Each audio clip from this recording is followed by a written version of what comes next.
The Law Hunter, Episode 1 The Last Contract. Shane read the contract herself. No one explained it to her. No one needed to. The moment she saw the coordinates and the condition of delivery, she understood what kind of job it was. These were not invitations. They were confirmations that something had already gone wrong, and she was being asked to step into the gap. The paper was plain, but the implications were not. A buried site had been partially exposed again, after being lost for generations. The official records had long since stopped describing the area in any meaningful way. That kind of silence in documentation usually meant repeated failure or deliberate erasure. She packed light. Enough to work, enough to survive a descent, enough to record what she found. The crystal went into her hand last, as always. It wasn't something she fully trusted, but it was something she relied on more than memory. The journey ended where the road stopped pretending to be maintained. The transport left her at a distance, as expected. Nobody wanted to be close enough to be associated with what might happen next. The driver didn't say anything when she got out. She didn't ask for reassurance or directions. There was nothing left to discuss at that point. From there it was walking. The land changed gradually, not in obvious ways, but in small inconsistencies that built up over distance. Ground that should have been stable felt uneven underfoot. Rock formations suggested displacement from below rather than erosion from above. Something had once existed beneath the surface here, on a scale large enough to affect the terrain long after it was gone. The entrance was not marked. It did not need to be. The collapse in the earth had revealed stone beneath the soil in a way that made it clear this was not natural formation. Cut edges were visible where the ground had broken open. Straight lines, angles that belonged to construction rather than geology. She stopped long enough to confirm what she was seeing, then moved closer. At the perimeter, people were stationed loosely around the site. They were not guarding it. They were waiting for someone to define it for them. Nobody tried to stop her. Nobody gave instruction. They simply watched her pass as though her arrival shifted responsibility away from them. She entered alone. The passage inside was carved stone, damaged in places where collapse had taken sections of the ceiling down. Movement required careful navigation through broken rock and unstable edges. The deeper she went, the clearer it became that this was not a tunnel system formed by excavation alone. It was part of something larger than that had been buried and broken over time rather than abandoned cleanly. Air grew still, not stale, but unmoving. Sound did not behave normally. Her footsteps still existed, but they did not echo in a consistent way. The space did not respond to sound the way enclosed environments usually did. Eventually she reached intact stone. Writing covered it. She stopped. This was language, not decoration. Structured script, arranged in repeated bands across the wall. Sections layered over earlier work without erasing it, suggesting long-term use rather than single-purpose marking. She recognized it as early settlement script, functional writing, not ritual, not symbolic, more administrative. She began recording it into the crystal, speaking only what was necessary while reading along the wall. The crystal captured both voice and presence without interruption. The passage widened ahead without collapse or damage. This was not accidental exposure, it was design. The geometry changed, becoming a controlled descent rather than a broken route. She followed it down. Sound became unreliable. Distance stopped behaving consistently. The space was no longer responding to movement in predictable ways, not through distortion, but through lack of reference. Eventually the passage ended. It opened directly into a street. A buried city lay beneath her light. Buildings standing in parts, partially collapsed in others, but structured enough to be recognized as architecture rather than debris. Doorways, walls, and streets remained intact under layers of time and pressure.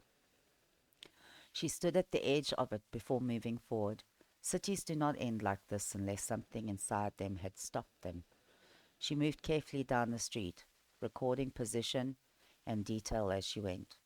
The silence here felt maintained rather than natural. No wind, no shift, just stillness that had not been disturbed in a long time. The first bodies appeared without warning. They were not scattered, they were placed against walls, upright, positioned in ways that suggested intention rather than collapse or panic. Some were degraded by time, but enough remained to confirm they were inhabitants rather than outsiders. There had been no excavation, no escape, only stopping.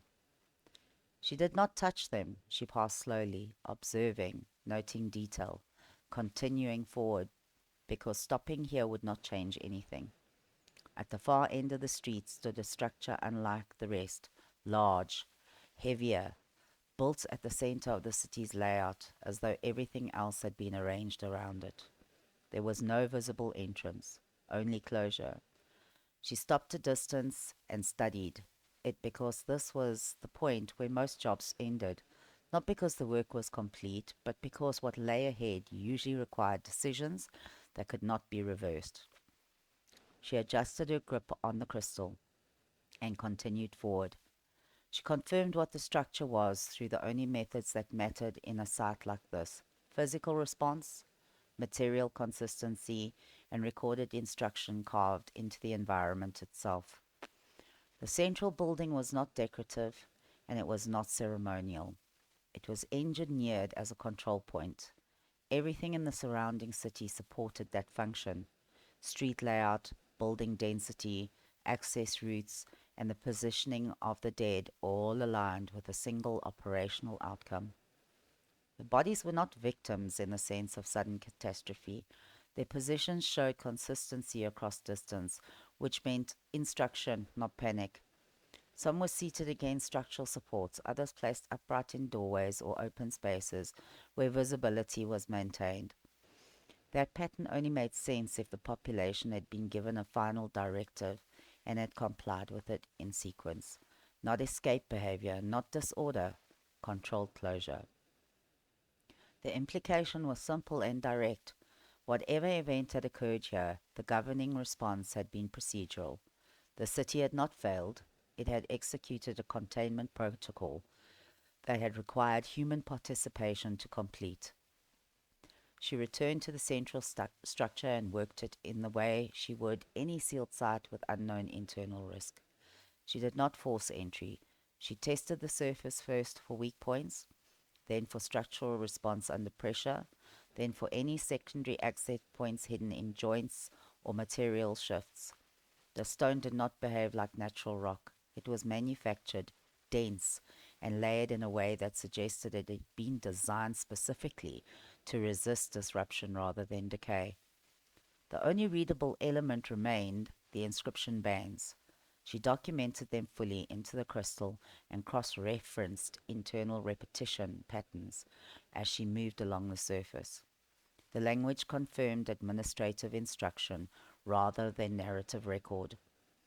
That meant the purpose of the writing was operational clarity for participants, not historical explanation for outsiders. After full review, the conclusion was unavoidable.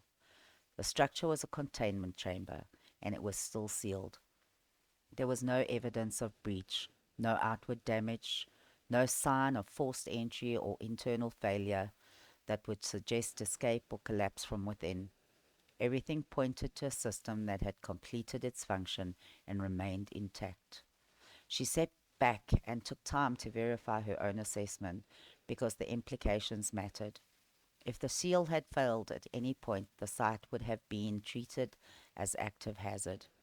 If it had not failed, then nothing inside had escaped, and the conditions that required sealing were still valid in principle. Her contract required determination of status, not interference.